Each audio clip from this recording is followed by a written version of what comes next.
Just want to welcome everybody to The Process. I'm Michael Outlaw, your host.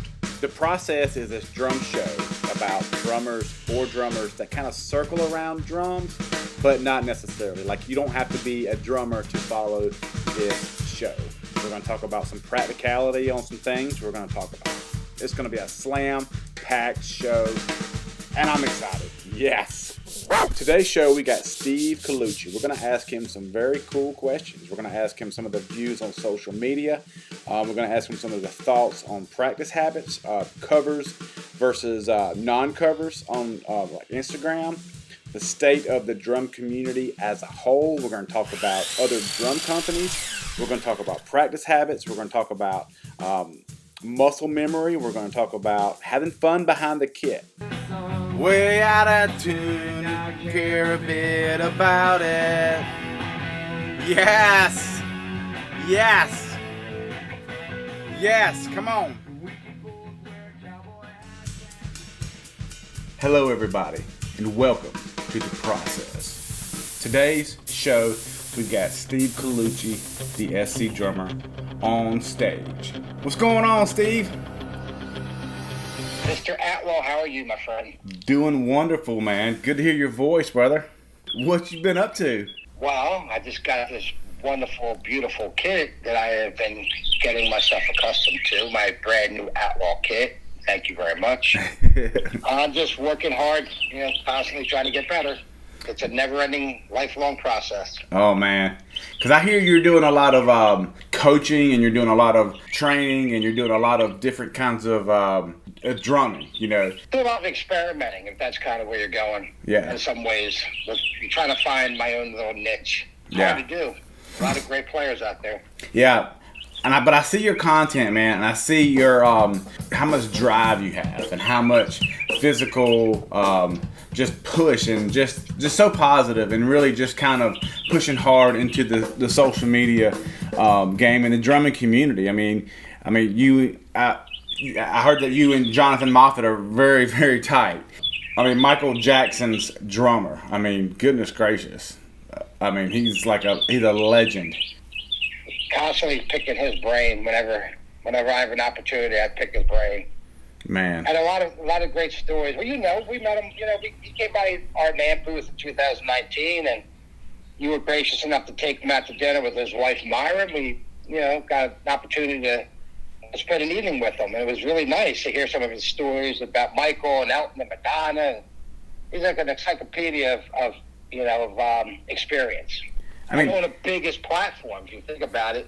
I mean, he was telling me this crowd he ever played for was like 200,000 people with Michael. Wow. Crazy numbers. I mean, he's a legend. He's a legend. Yep. He did this thing on Drumeo. How many views did that sucker get? Now, okay, I'm asking you this. Let's back up just a little bit. So tell me the story how you and Jonathan even met. Well, ironically, I came down for a visit to Outlaw Drums. And I remember you were making me a bandit kit, and one of the things I wanted to do while I was there is I was going to try.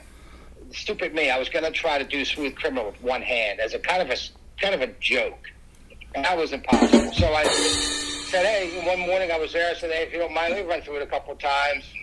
If you remember correctly, you stepped out, came back. We recorded one time. Yeah. Tried it once. Yep. And I said, "Screw it. We'll come back to it." But you sent it to me. I came home. He sent it to me about 2 or 3 weeks later, and I posted it, and he saw it, and he put it on. He did like a reaction to different drummers playing Michael, and liked it. Reached out to me, asked for permission to post it, and that one thing led to another. We started talking, and then when NAMM came, I went out for a week prior. Spent a week with him and his wife Myra. Spent some quality time getting to know him, and then we went to NAMM, and you know how that was. That was a shit show. Different people. Yeah. And trying to walk around with Jonathan's like trying to, it's just crazy. You can't walk 10 feet without somebody stopping him. Like every time, yeah. He stops, a crowd would form, and you can't go anywhere. Yeah, it seemed like every time I saw, like, he was definitely took like 2 hours to get to the booth, for sure. Yep. Yes. It's just been a real nice relationship. Yeah, I heard that. So I got some really different questions right there. I want to know, like, you're kind of big on the whole social media game. I mean, I've seen you've got YouTube, you've got Instagram, you got TikTok and Facebook, and you're constantly posting content. So and I think that's big now because I mean, if you're not posting content, you're going behind for sure. But what are your views on social media, like some of the pros and cons? Well, it's funny. I've only started getting into social media the last year and a half or so, because quite honestly, I had a day job and I spent most of my time, occupied with working. And then, 2019, I decided to leave the job and take a year to try to give my 100% to drumming. And of course, picked a bad year to do it because COVID hit, and that was a nightmare. But anyway, so I'm kind of new to social media. And what I found relatively quickly is it's really hard, at my age to find a niche. But it's a necessary evil. If you're not posting, if people aren't being exposed to you on some level, then you have no shot of anyone ever, picking up any traction and try to build a name in the community. And that's kind of all I was trying to do, is kind of build a name in the drum community. So, in my opinion, the pros are, well, it's a quick way to put yourself out in front of tens of thousands of people. They get to see you, and hopefully they like what you're doing. They start interacting, you meet people. I've met some great people in a lot of different countries, and that's been excellent. The support you get and the support you give to other drummers has been incredible. The cons are, it can be very discouraging as well for someone my age. Yeah. It seems to be a trend right now that, it's a bunch of image. It's not always quality over the quality of the player. It's the image that they portray or the look that they have. And it can be discouraging for someone to spend a lifetime trying to get better at a craft to not find the audience. That's true. Not try to make any traction. So I would say that's the biggest negative. It gets really demoralizing at times to spend 2-3 hours doing something, you post it, and then people just fly right by it. Yeah. Yeah. Because I know one thing. I mean, I've got a house full of kids, and every one of those kids are glued to their phones. I mean, that's where their attention is, and I hate to say it. I mean, that's where you're gonna get the most following, and that's where you're gonna succeed the fastest, is through social media. I mean, no doubt about it. So let me ask you another question. So a lot of people are having a hard time with just developing good habits, like habits that will last them the rest of their life. Sometimes, because even I kind of fall in and out of, I'll start something and then it's very hard and difficult to stick to it. What is your thoughts on practice habits? Well, practice habits are, in my opinion, extremely important because, one, you develop a discipline to work on, things that you need to work on. I have what I call a pro and con kind of a list. Things I'm good at and things I'm bad at. And to be quite honest, in my world, because I'm very critical of my playing, my bad list is way longer than anything on my good list.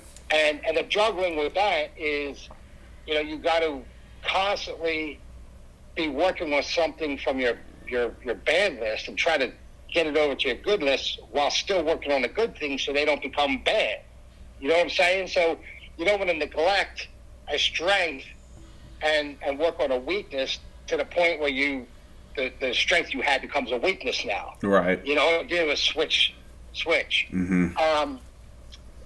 Practice habits, hands, rudiments, in my opinion, are the key, to drumming. It's just, everything you do in a drum kit, revolves around your hands first, and then your feet, So rudiments are important, and finding time to do them, how you approach them. Because I noticed even when you came down to Georgia, you brought your stick, your practice pad and your stick. I was like, I was thinking you were going to play a lot of drums. Why do you need that for? But I guess you do.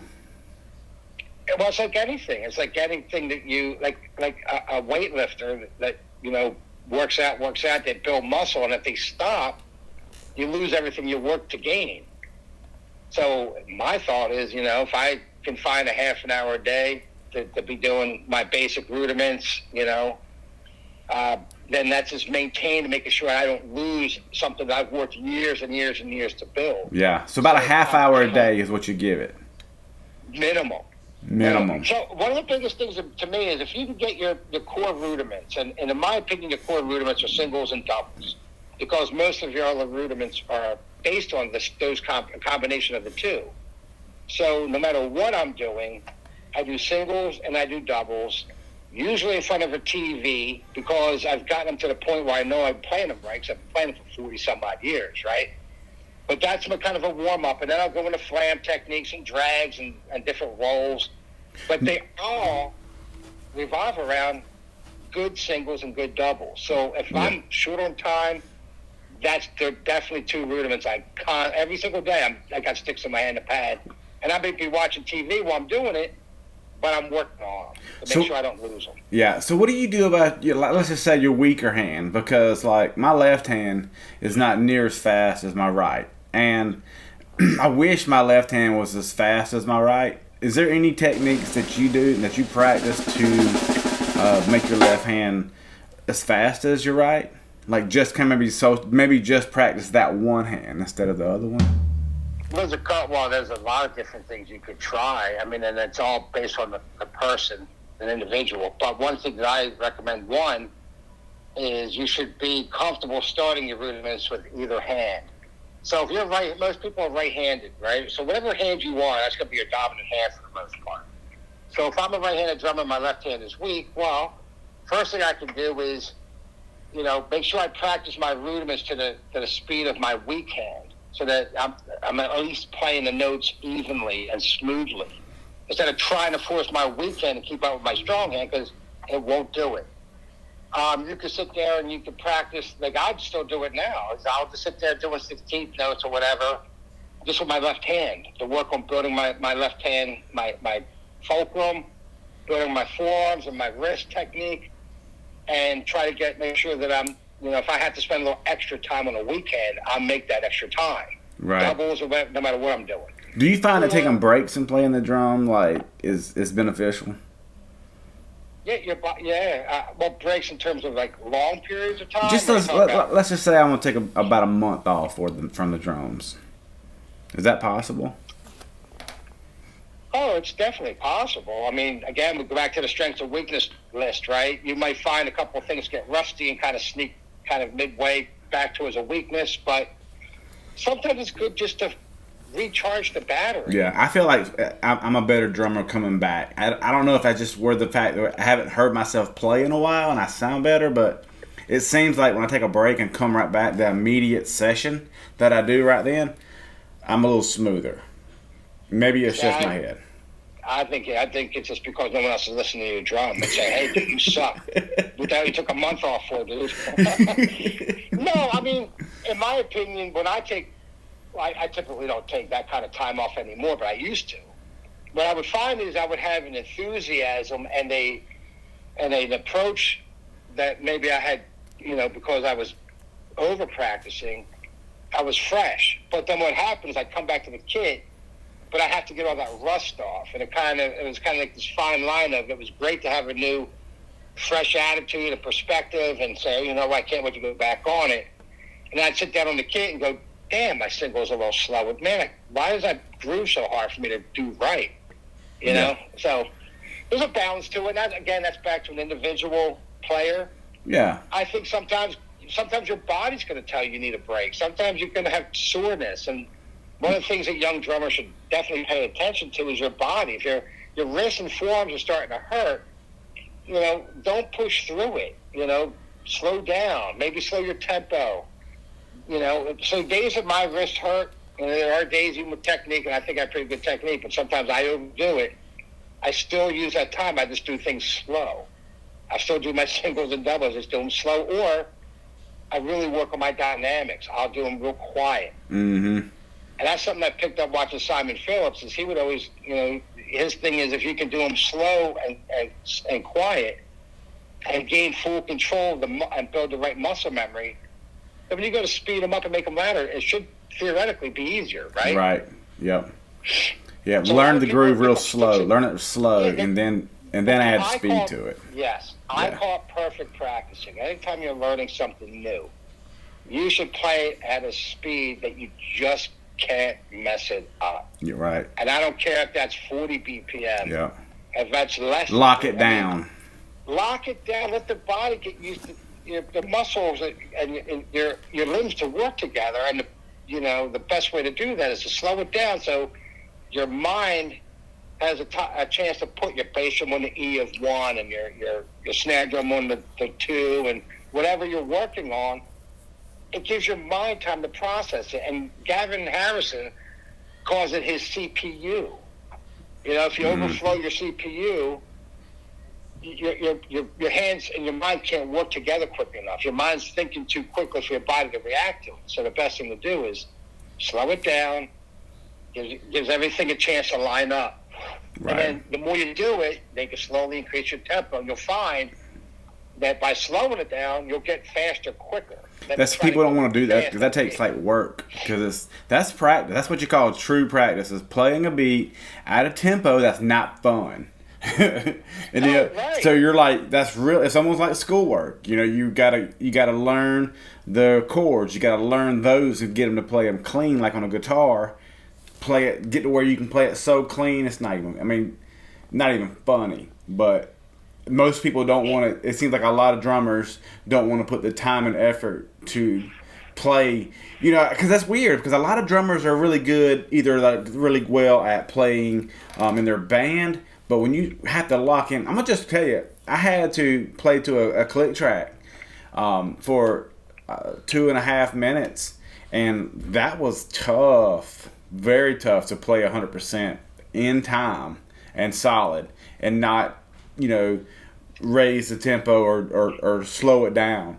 That right there was very, very difficult. Well, I would tie in kind of what you just asked me about practice habits. One of the things I would strongly recommend, and I recommend to my students, is when you're first learning something new, why would you put a metronome on and make your mind have one more thing to think about, right? Learn it by counting slow.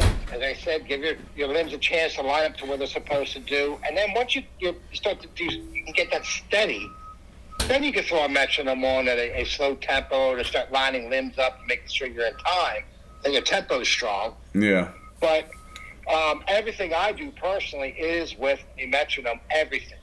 Every single thing I do. Even the band. I like the fact that, my band uses a lot of backing tracks. So I like the fact that, I have a metronome on there to make sure that, I can, because you play with a metronome long enough, it becomes secondary. You don't even think too much about the metronome. But it's like having somebody sitting next to you tap you on the shoulder when you're screwing up. Tap you on the shoulder, you're speeding up. Yep. Oh, you're slowing down. Yep. Yeah, it's easy to do because emotions are really heavy in drumming because it is emotional when you feel like a roll's coming up. You get it kind of excited, and you really have to control those emotions. Because you want to just start jumping in and go to that roll just a tidbit fast, and it'll show up at the end, man. So it's definitely super hard to dial those things, and I feel like for sure. What better way to know? And one of the things that you'll learn from playing with the metronome is your habits. I used to have a tendency of, you're playing the groove and you would speed up for the fill and you come back into the groove. Maybe you were dragging a little bit, or you're dragging coming in back on the beat 1. Yeah. But what better way than a metronome telling you, "Hey, idiot, you're speeding up," or "Hey, idiot, that's not beat 1 yet. You're hitting on the 4." Yeah. And by getting comfortable with a metronome, because any serious musician will tell you, if you ever want to do studio work or anything on a professional level, you have to be somewhat comfortable, playing to a metronome. That's true.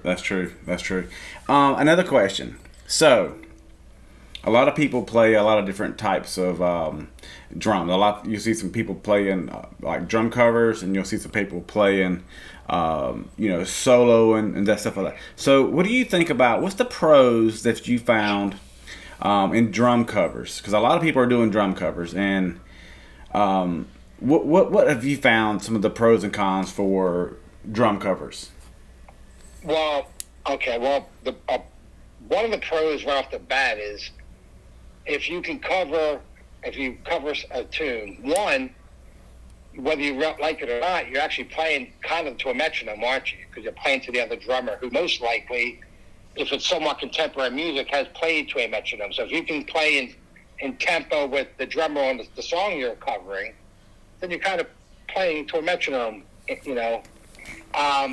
and it forces you sometimes to do things you normally wouldn't be able to do. Yeah. So, for example, I go and I play a Rush song, and I always take the transcriptions if I can get them, because I like to try to do certain things note for note as a challenge. Well, by doing that, it forces you to learn. It forces you to do combinations to make fills you normally wouldn't play, and it helps you build coordination. And the pros too is that people like to hear them. People like to hear music they know already. The cons, could be, and remember, I play a lot of covers. Right. If you go see any of my social media, I play a lot of Bonham covers. You love Bonham. Bonham, a huge influence, but me and a couple other million drummers out there, right? Huge, Bonham influence. I love them, man, for sure. But the con can be is you don't develop your own voice. You don't learn to develop your own speaking behind a kit, because you're so used to copying what somebody else already thought of and came up with it. And basically, I always consider music as you're communicating, you're speaking. You're speaking. It's a language. You have to be speaking a language of drums, guitar, so forth and so on. But if you only do covers, you could be the greatest cover drummer in the world. As soon as you get off that and you have an opportunity to do something original, are you going to be able to come up with something that doesn't sound like, the Blink-182 song you just covered or the Tool cover you did? So I think there's a balance between covers and working on developing your own identity. Right. Finding your own little area where developing your own signature sound, Yeah. We're all guilty of it. Listen, we're all influenced by somebody. So, right. And we're all kind of thieves, right? We all steal the best, this from that guy, the best thing from that girl, and you kind of mix them in. But what you're hoping is that you pour them onto that pot, your own toolbox. When you spit it out, it sounds like a hybrid of your personality doing these things that you're stealing from people. Yeah. Yeah. Because I don't care who you say, man, even Buddy Rich. I mean, you go way back to Buddy Rich and those guys. Everyone stole from everybody, because there's only so many ways you can hit a drum. There's only so many techniques that you can. So what everybody does is steal. Yeah. Someone takes it to the next level. Somebody sees that, they take it to the next level. That's how you expand on, from the greats way back. It's crazy that you say that. It's crazy because sometimes I feel like every time I do this particular role, and it's like, the cumbersome from 7 Mary 3? It's like a dun dun dun dun dun dun dun dun dun dun dun. That little dun dun dun dun dun. That roll right there was such an influence from a good friend of mine, Michael Speaker. And every time I hit that roll, I think of that Joker. Is that weird? Do you have a roll that's like, I've learned that part, but then you'll add something else to it, like you said, and put your own muscle and put your own spin to it, kind of where it's yours? Listen, the really true greats are the ones that have found a way to spit out their influences, but it sounds like it's theirs. Right. And it's very hard to do. I mean, listen, I play stuff, and if you get into a channel where you only listen to certain drummers, you're going to sound like probably those 3, 4, or 5 guys that you listen to all the time. The hard part is playing an original and not playing a Bonham, thing, or playing a Neil Peart particular fill. Yeah. But a way to do it where it sounded like the listener can go, "Ooh, that's kind of Bonham-ish," but it's not like I just copied that fill right from John Bonham. Right. If that makes any sense. Yep. the state of the drum community as a whole. What is your thoughts on that? Because community is huge, and community builds people together, and I think it's so important. So, what are your thoughts on it? Based on, I guess, just on my personal observation, and this is just my opinion. First of all, I think it's great. I mean, you're seeing a lot more young players, young children picking up sticks and playing. A lot of females playing, which is great because I can tell you when I started, if you were a girl drummer, you were definitely in the minority. Yeah. There might be one for every 50, 100 drummers that you knew. Yeah. Might be one girl that picked a pair of sticks. But now, I think it's great that you're getting a whole other generations coming into the community, and hopefully going to do kind of things we talked about, where they're going to take their influences, make it part of themselves, and maybe they're going to take that torch to the next level down the road. The only thing, I guess, on the negative part of it, just I don't know if sometimes it feels to me that the community at times isn't basing.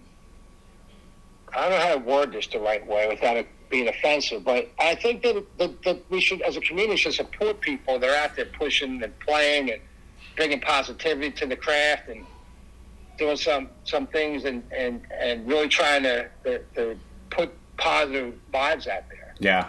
But there's also, in the younger generation, your platforms with TikTok and Instagram have a younger audience, so it seems that it's become more about an image, more about a visual than at times than it does on skill set or bringing something to the table or anything that demonstrates more than just, hey, I look good and I can do this 2 and 4 beat, but that's all I can do, and yet I got 40,000 people loving me, and then you got some old fart like me goes in and posts something, and I've got 300 people going, what the hell? Yeah. Yeah. Lifelong drummer, and I'm just one of probably tens of thousands of guys out there and girls out there that are dedicated to and passionate about the drums, but don't understand why their voice can't be heard. Right.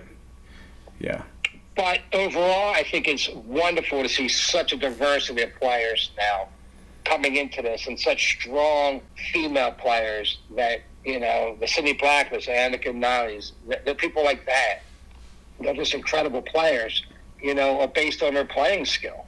And I think that is elevating and showing people that, gender doesn't matter anymore. Gender does not matter no more, for sure. There's no advantage to me being a guy and going around a kid than being a female going around a kid. My strength doesn't do anything more for me than their strength's going to do. It's about techniques, about how you hit the drum. That's it.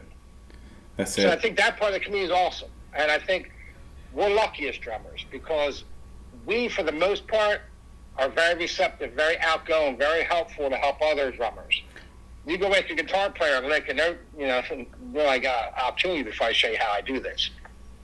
But drummers are very open and very free with information, typically are very supportive of one another, and I think that's great. Are you finding any kind of negativity in the community as far as like haters, as far as people kind of posting negative comments on your post? Or do you really find like the people that are mostly commenting on your post are, kind of like your family, your team, I am very, very blessed with the limited people that do support me and follow me are extremely supportive, always nice. I'm going to tell you, I've had, in the 2 years I've been kind of doing this on social media, I probably had 2 comments, maybe 3, where they weren't so nice. Mm-hmm. But I don't give a fuck. You can't, man. You can't. I didn't give a crap because the people that I care about, the other drummers, the people that I respect, there's a lot of great players just like me, if not better. I'm not saying I'm a great player. I just mean good players out there that are not known that are supportive. Yeah. So I back on them. Those are people I go, great. This guy or this girl says they like what I did. I respect them, so thank you.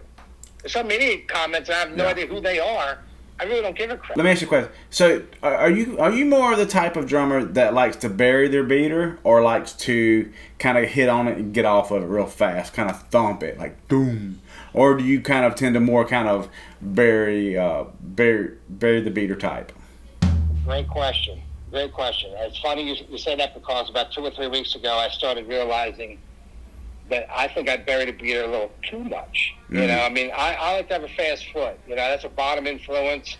And I always kid Jonathan Moffat about, you know, he's Sugarfoot, I'm you know, Sacredfoot. I'm trying to catch up to him.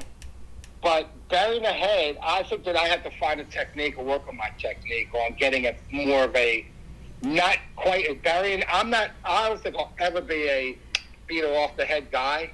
I think I have 40 some odd years now burying it so much, but I am working on trying to find, you know, maybe a balance between how much I bury it and maybe not quite, you know, maybe have it come off a little bit. Yeah. I don't know. I think when you're playing live in a lot of like jazz kind of settings where you can bounce the beater off the head. I set up last weekend over here at the house, and I set my drums up. And I tensioned my kick drum where it was kind of on the little tighter side, more kind of a boomier effect, so you can have a really good, you could really hear the difference between a beater that was buried and one that wasn't. You know, so if I really wanted that boom to kind of resonate a little bit longer, like a doom, cha doom, boom, you know, let that thing just kind of sing for a little bit, but in the other two notes it would have just kind of been buried, you know. And I've been practicing kind of not burying it and burying it, and it's really kind of helped me with the dynamics, especially playing live, you know, because I know like if you're playing a gig, you know, you're not gonna hear that, but when you're playing you know, in like a live set that's not mic'd up, you're gonna be more likely to hear all your drums, you know, all the movements and stuff like that, versus through a PA that's kind of it can be a little misleading through a PA. You can make your drums sound however you want to make them sound. That's true. And I would say that would go on my weakness list of what, you know, reevaluating my bass drum technique. I'm sure that there's a lot of drummers that, you know, play, you know, beater off, and there's a lot of guys and girls that bury it.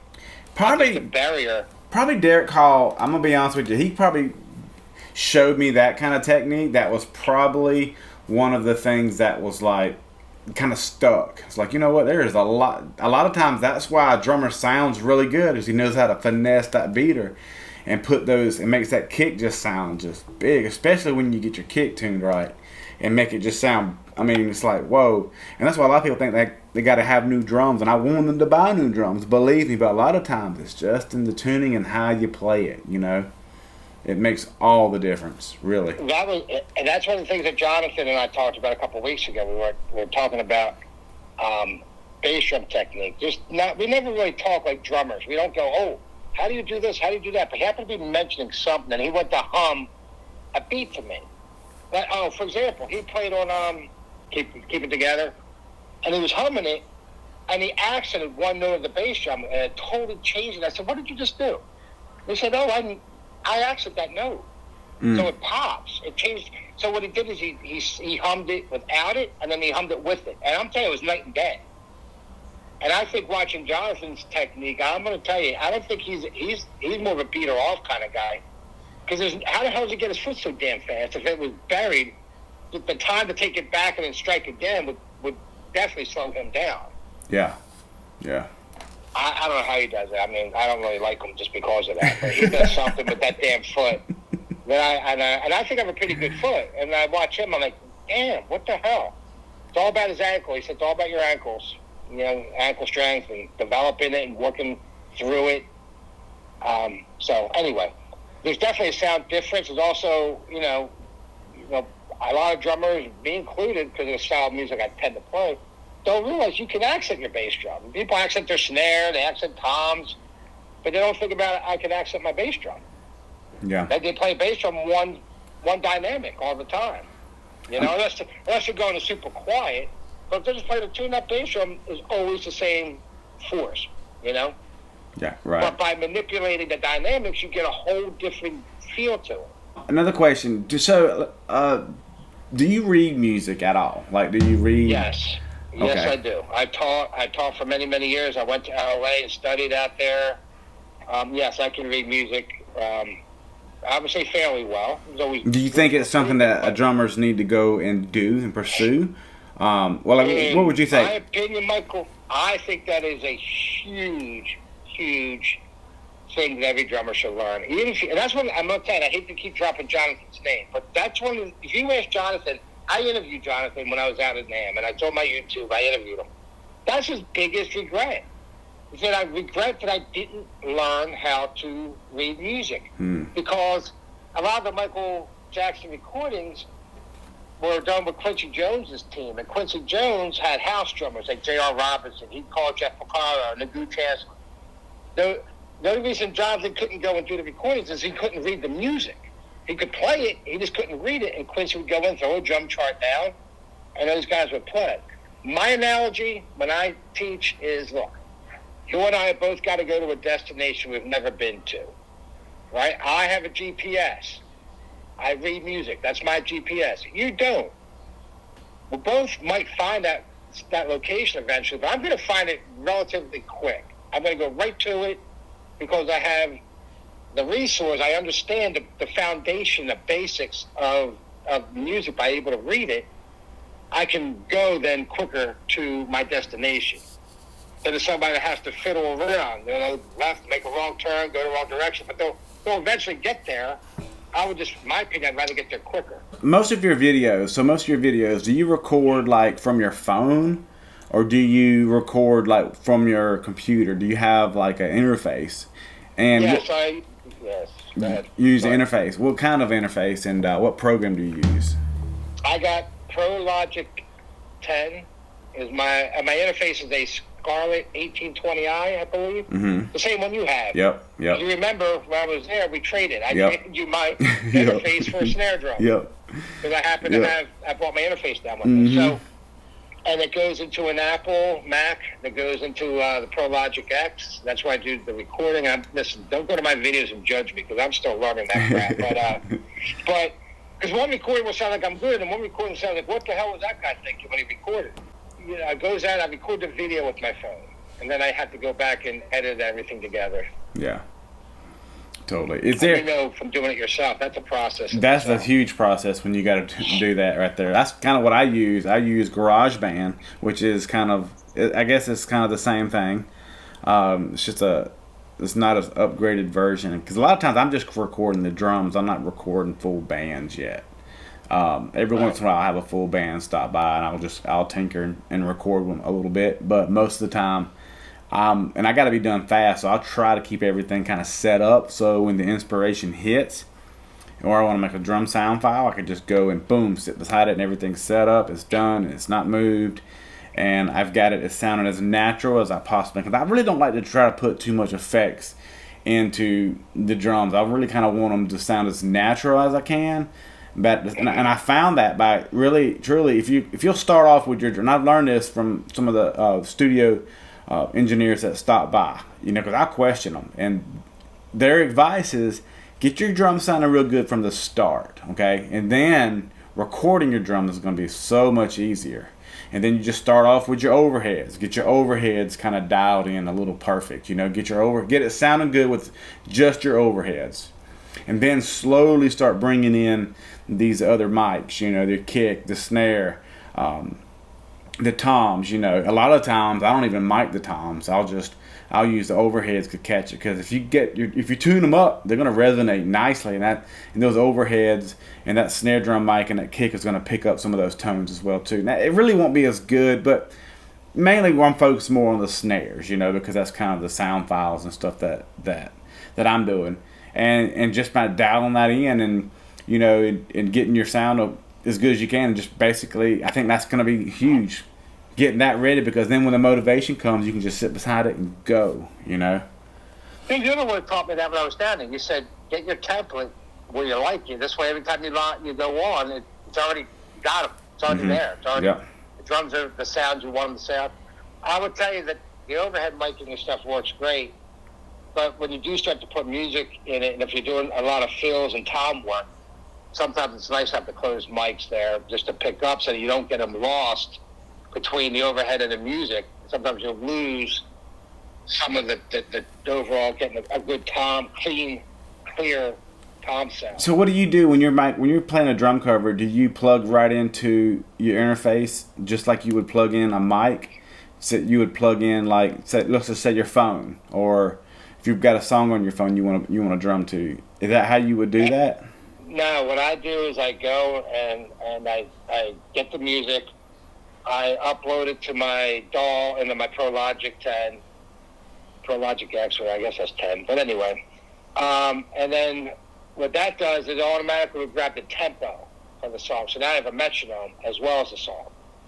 And then there I can control the volume of what I'm going to play to and lower or raise it based on how I want to hear what I'm recording. Because I can always go back in the post-production and bring the music down and bring my drums up.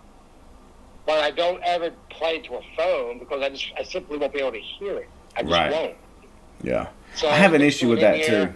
Like the music not being loud. Once I get into it, I can't hear the music, and I may overplayed it, and and be a little bit off. It's easy to get off especially when you start hitting that ride, and it clogs up everything, and you can't hear. I found if I put like a muffs right over top of my earphones, that I make my earmuffs. If I just put the inserts where I just sticks inside my earbuds, and then put muffs over top of it, kind of isolates some of the drums in the background. I was able to get a more of a cleaner sound. I can hear myself better drumming, and it's like wow. And when you hit your cymbals, it's like they explode in your ear. They sound so amazing. Like you can start to hear everything clean. Everything I do live as well, Mike, is I have exactly the setup you just said. I have my in-ears, and then I have a pair of earmuffs over top. So it cuts out the highs. I don't get any bleed from other instruments on stage. I can hear everything through my in-ears and the mix through the in-ears. And I've gotten to the point where that's really the only way everything sounds good to me. Yeah. Maybe that's a flaw. Because then when I go play live, maybe you're sitting on stage with earmuffs on, but I don't care because I can play better. I hear the drums and the music the way I want to hear them. And at the end of the day, if I'm going to be an artist and I'm going to speak through my instrument, I want to be able to hear it the way I want to hear it. On the top, when you were talking about drums, I have a question for you that I don't think I've ever asked you. I might have asked you when I was out there before, but I haven't asked you for a while. What drums and snare drums, what drum companies do you follow or are you into? Man, I'm into so many right now. It's not even funny. I'll tell you the truth. I've got a lot of friends that are in drum companies right now. A lot of them are just my buds. It's weird. A lot of the drum community, I love it because it's one of the spaces where the community can kind of be, we're maybe in competition for the same customer, but at the same time, there's love there, and we don't, it's amazing for some of them. I mean, some of the guys out there can be, just freaking dicks, to be honest with you. I'm not gonna say any companies' names, but some of them really can, that think they're just high and mighty, and just Serenity Drum Company. John, he's the owner, and he makes these beautiful sculpted drums. And he's over there across the pond, so he's way over there. He is just freaking amazing. Some of the stuff that because he uses a lot of that stuff too, and he's been in the game a long time. And we just, I think he's quit building drums, but now I think that he's fixing to start. He makes his lugs out of like leather, and he just hand sculpts his drums, and he's made drums out of like rims of cars, and I got a lot of inspiration, a lot of respect for this guy. He is just amazing. Danette, Trick, HHG drums are doing really cool stuff. Holloman drums, just super. I love them guys. Cherry Hill drums are doing some really amazing stuff. Love Custom drums, they're killing it too. Indie drums are amazing as well. VK drums, they're doing a lot of the metal type drums. You know, the Welch tuning system, man, dude, is freaking amazing. These guys are That reminds really me, good. I need you to make me one of them. I should have asked you to put that on my damn snare drum. I didn't even think about it. Dude, until after the fact. This thing is amazing, the Welch thing. Just like one knob and you can go. And here's the thing, what I love about the Welch, okay? Now, if you're going to be a studio drummer that needs to dial your snare in to the T, okay? Or, you know, I think it will still sound good. It's just as far as you're going to have to rely on muffling. You're not going to hold a lot of, like, the matching tones for the bottom head and to the top head. But if you just want it to sound amazing, fast, like if you're playing live, and I think like churches, a lot of churches, this would be a very good drum for a church because they can change their tuning very, very quickly and put a, you know, put some sort of a muffling if you want to dry it up a little bit, or take it off if you want to ring some, you know, because a lot of people are just against the ringy snare drum, but I like a snare drum to have some ring to it, some body, you know. People want to kind of cover that up, you know, leave your drum open, and then you have the option to muffle if need be, you know. And with this drum, I've never been able to go as low as you can as fast. I mean, and not even that, just going as low. I mean, you can tune it, and it is insane how it'll go all the way to this literally, or just a bleh. I mean, it's just nothing. It goes and it just goes way up, and it'll go high. And every time I seem like I got it tensioned high enough, it goes a little bit higher. And people that have got the Welch ones from it, I feel like those are really, really cool. But I love those guys. So to go back to the question, man, all these guys, man, the drumming building community as a whole is pretty good. I'm really I love the guys over there at Cast Drum Craft. They're doing some really cool stuff. He's doing some CNC stuff that is insane. I'm so impressed with these guys. He's doing that. He's doing some steam bending stuff. He's definitely doing well. I feel like in the just being innovative and just trying new stuff. And the Cherry Hill guys, man, I don't know if you ever seen their hi-hat clutches, but oh my God, these guys make the best. I have. I just want to drool over these things. A&F are doing some really cool stuff too, you know. These are some really great drum companies, and I love all of them. But Serenity is definitely, those are my team, man. This is the guys I fell in love with how they was doing drums way back when, and a lot of the style, you know, has kind of come from a lot of the stuff that they'll do. And, you know, I'm actually going to start producing a different type of lug. And I wanted to do one kind of like what he's doing. And I asked him about it, and he is perfectly cool with me kind of using the idea a little bit. Like, I think it's appropriate to ask somebody before you just start. If you see somebody doing something, you don't want somebody to say they're copying you, you know. Right. But ask them. So, yeah, I just was like, hey, is it okay if... but he's actually going to go back into business, too. John is. And he's just a super cool guy, man. And... yeah, he does a lot of It's something you hear every stuff. day. You don't usually hear somebody talk about their competitors as openly as you do, but I guess that's part of the great thing about our community is that you share. The drumming community does share, man. It doesn't feel like, and if two people walking around, and it's just like, that's why I love these drum shows and NAMM, and just because it's just a warm community of just people that love the craft of music and drums. And music kind of brings everybody together, and it's a voice. And, there's so much negativity in the world that, we need some more positivity. We need it big time. I hope there's another NAMM. You think, with all this Delta stuff, man, and I'm not going to go too deep into this, but I hope they don't cancel it again. Because I know we had a blast in 2019 when we were on there, that we all came back sick as dogs, and then found out, a month or so later about COVID. And I truly believe we got something there, because you were sick, I was sick, Jonathan was sick. I mean, we all got something. We all came home definitely sick. Yeah.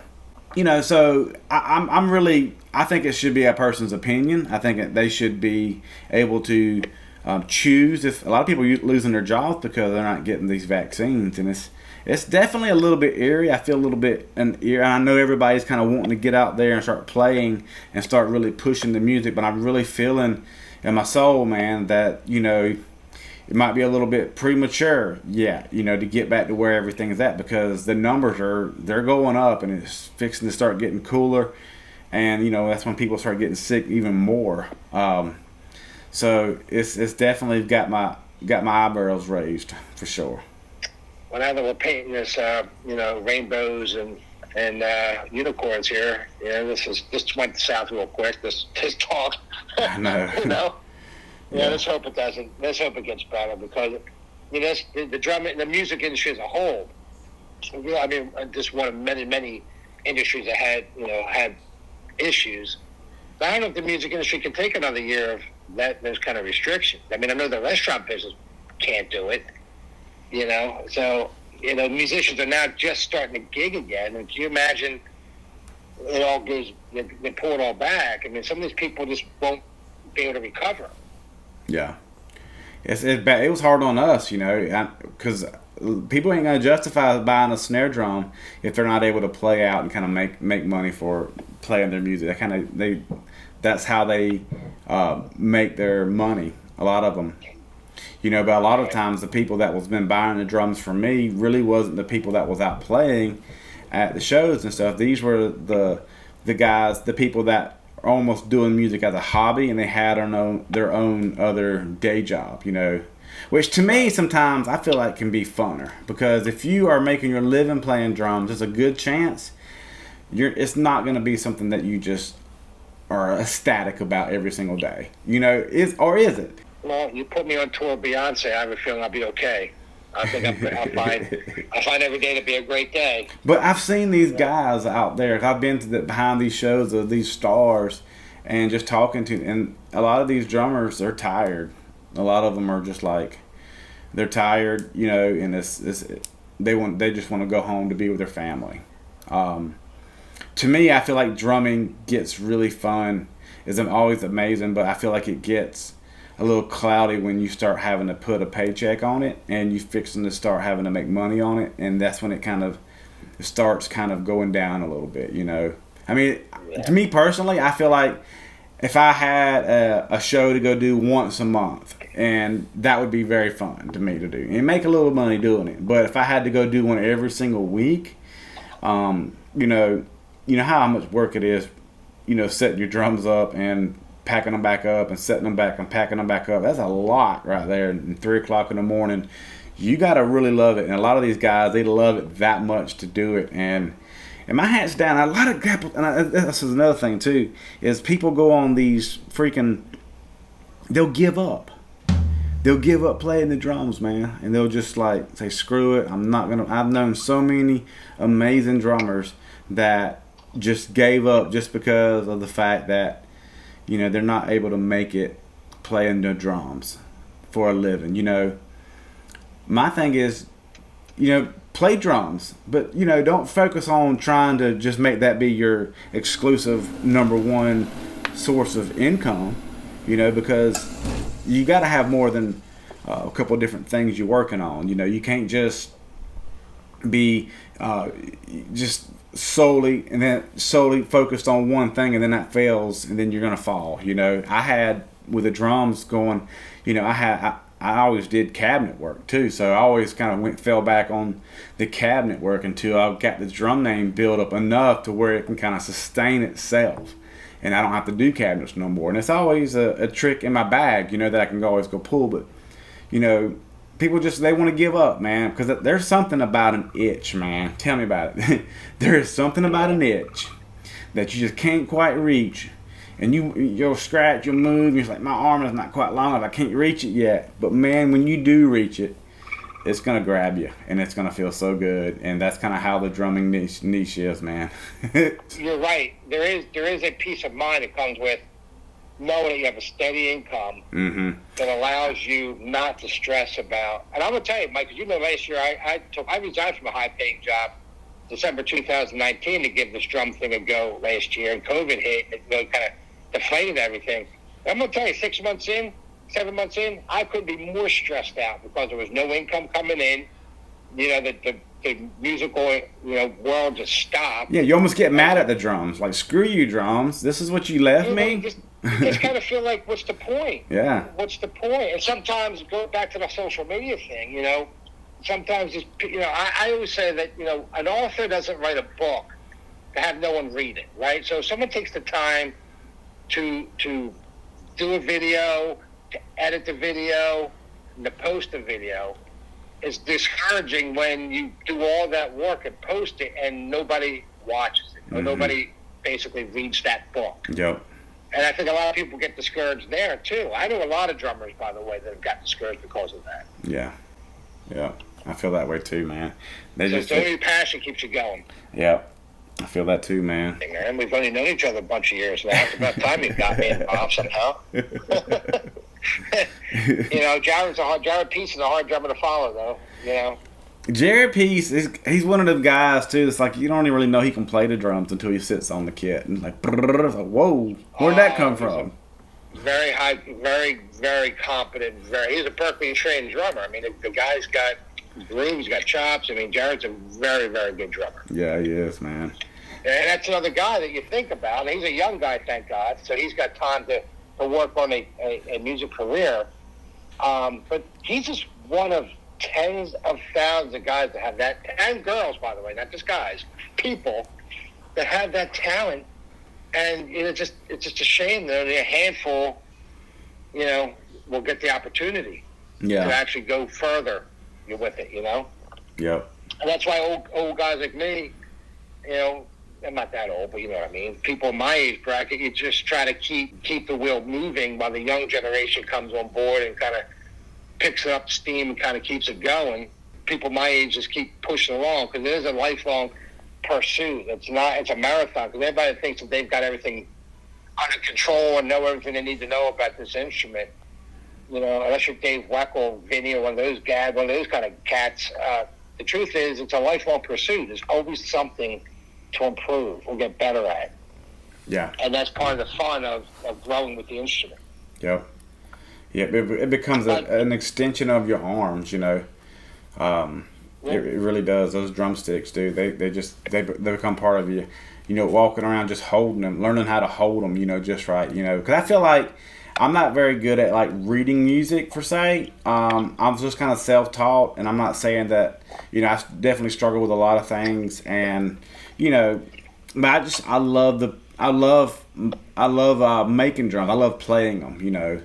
And it's kind of good because that's why I really haven't tried to pursue like a music career with drum playing, because I wanted to make a career of building drums and then play as a hobby. You know, I mean your passion is definitely building them, because you have to be passionate. It's got to be a labor of love for what you do. Because I've been there. Yeah. I've been right in your shop 3 different times. I flew down there and hung out with you. That's a labor of love because you're not getting rich. People think they spend $6,000, $7,000, $8,000, $12,000, whatever it is for a drum. That you're over there, you know, rolling, you know, getting in your Bentley, driving to the bank. But right. You don't realize how much it costs to do the work, how labor intensive it is, because all your drums are handmade. Yeah, yeah. A lot. It's a lot goes into it. People don't realize. And that's why we gotta have the prices that they are. You know, I got a guy call me the other day. He's like, I got $2,500 I want a drum kit. Can you have a drum kit for $2,500? And I was just like, there's no way I can do you a kit for $2,500. No possible way. You know, maybe $6,500. You know, but they don't understand too. What people don't understand is if you're not a big company like DW, you know, many one of the big manufacturers that can buy right, they can import their hardware in bulk. Yeah. Because really, at the end of the day, the cost of a drum, as you know as well as I do, is in the hardware. The hardware. That's is where expensive. your biggest cost is in hardware. And if you have to source it domestically because you can't afford, you know, to import a container at $80,000, whatever that number is. Yeah. Then your cost of goods goes up, and then you're one guy building each and every drum by hand. Your hands are touching every Outlaw drum that comes out of your shop. Yep. There's just not a lot of money there unless you charge enough to compensate for the time and the material to do the job. And you're still not making that kind of money. That's exactly right. So what do you do for like motivation, and how do you stay focused? Well, motivated is easy for me. I mean, because I think I suck. And anytime I think I might be okay, all I got to do is go on any one of the social media platforms and watch somebody else play and go, ooh, what was I thinking? I can't do that, or I can't do that as well. So motivation's easy for me because, I'm motivated to be better than I was the last time I played. Well, I'm a focused guy as it is, and I'm a practicer, thank God. I was taught right when I first started and actually enjoyed practice. And I didn't actually enjoy it when I was 8, 9 years old. But when I got to be, I went to L.A. and studied out there for a while. When I got into that routine of practicing 10, 12 hours a day, because that's all I did for a year, was just practice. I'd have to work, I'd have to do anything, just drum.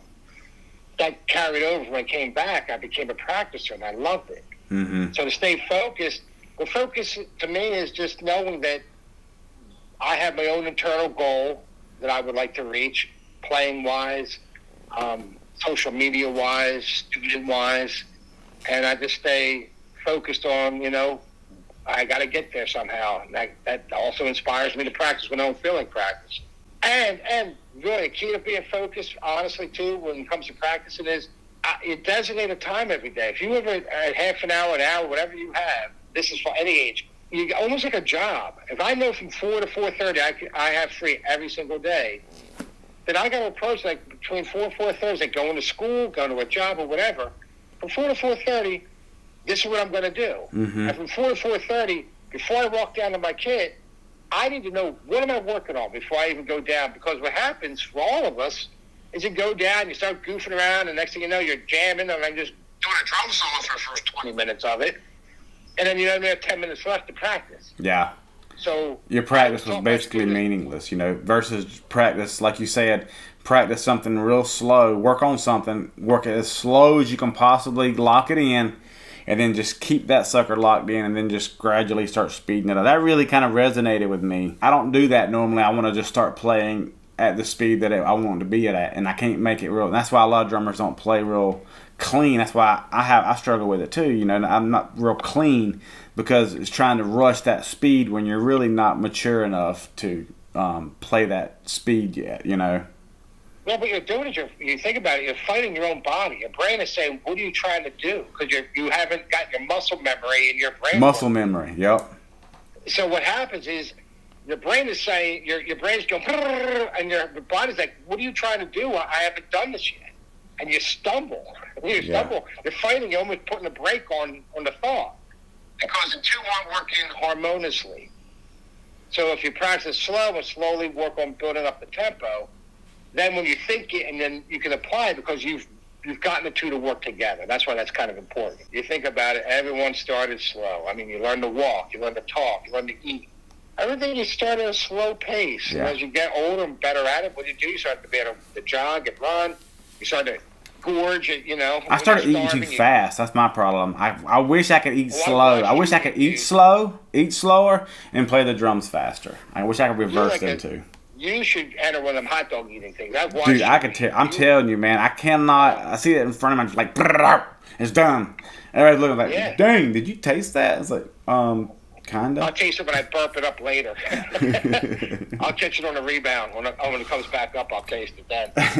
Yeah, I mean that's just a great kind of thought process. Is anything that you've done you've gotten good at. Yeah. You had to start slow. Anything. How important is it to cut out toxic people that, let's just say, that you jam with, that play music with you? Because we can, how we can develop toxic people that really is not helping us at all as far as become better. They're actually kind of holding us back. Well, I would say right there, first of all, there's a lot of them. I've cut out a lot of people on my social media platforms that even if it wasn't directed at me, I just didn't like the energy that came out of them. I would think anyone that steps in your way on any level, and it doesn't have to be just drumming, anyone that is full of negativity and is just going to try to, to spew it onto you and your thought processes, there's no need. There's plenty of good people out there. There's more good people out there than you know.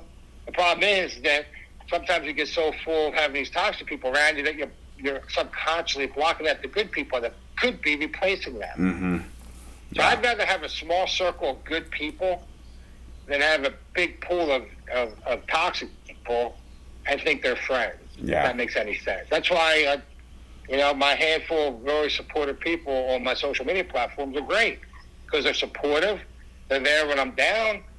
I'm there when they're down. If they have a question, I answer every single person that's ever DM'd me about anything. I've answered. And that's like, you're such a people person, man. You just love people, and that's what gets me. I love the comedy behind the drums. A lot of these folks, man, are just so serious, man. There's no laughter at all. But I think we got to have fun playing the drums, and I think that's what you do that a lot on your channel. You have fun. You definitely are hilarious to watch, and you're not afraid to do stupid, crazy videos, and I love that about you. Yeah, I've done a lot of them too. A lot of them. We did that video one time where I almost ran over you in the car, truck. Oh, it's on my Instagram, man. Yeah, we worked that all out, and it actually was pretty funny because you two idiots drug me into the woods like you were going to bury me. Yeah, I mean, listen, there's so many serious people out there doing it, and at the end of the day, it's a rat race, and it's going to be very difficult for me to compete with an 18-year-old, 14-year-old, whatever, in terms of my image versus their image. I'm an older, seasoned guy. The youth is kind of taking over in some regards. There's the next generation coming up, so obviously they're going to get more attention. So you got to find something to at least, just kind of like whatever. Have some fun with it. Fuck it. I'll dress up, as a disco guy doing a Bee Gees tune, or dress up doing a one-arm drum tune, just joking around because I don't give a shit. Because what, if 10, 15 people laugh at it, those 10, 15 people had a laugh that day. Because you can see 1,000 serious drum videos every single time you flip through any one of your social media platforms. Yeah. So every now and then you throw a little curveball in there. People like it, and then you come back with normal stuff and see what happens. Yeah. Drumming is an amazing thing, man. It's caused me to. I met so many amazing drummers, and yeah, man. I just want to thank you for being on the show, man, and I'm excited about this book that you're currently writing, and I'm just very, very pumped about it, bro. Thank you so much, man. Oh, thanks for having me. Listen, because we go way back, I will sell you at a discount my first book. A discount? Right? Listen, don't thank me. I know, just see if I slide that past on you. Yeah, but it's all said and done. We'll come back and revisit that. But listen, it was my honor being on here. Thank you for having me. And I do believe in what you've done. I've always loved the repurposed thing that you've done with the wood and the artistry behind it, and your dedication to the craftsmanship of what you do. So I'm honored to play them. I was honored to get this kit. You see, it's going to be on all my social media platforms as I move forward with it. Right now, I'm just getting acclimated. I only got it a week ago, so I'm still getting acclimated to it. But love it, and I love what you do. So thank you for having me. Yeah, brother. You have a good one. See ya. You too, man. I'll talk to you, Michael. All right. I just want to thank everybody for your participation in this podcast show with Steve Colucci. And if you could, leave me a comment, leave me a review in the podcast area, and let me know what you think. Let me know what you want to see next of. Once again, this is Michael Outlaw, and thank you so much for listening. Stay tuned for next week's episode. We're going to have another special guest coming. It's going to be amazing. Peace. I also want to give a special shout out to all my Patreons. God bless you. I love you. Thank you for your support. And it's through your support that we're able to continue these episodes going. Thank you, thank you, thank you, guys. You know who you are. I freaking love you.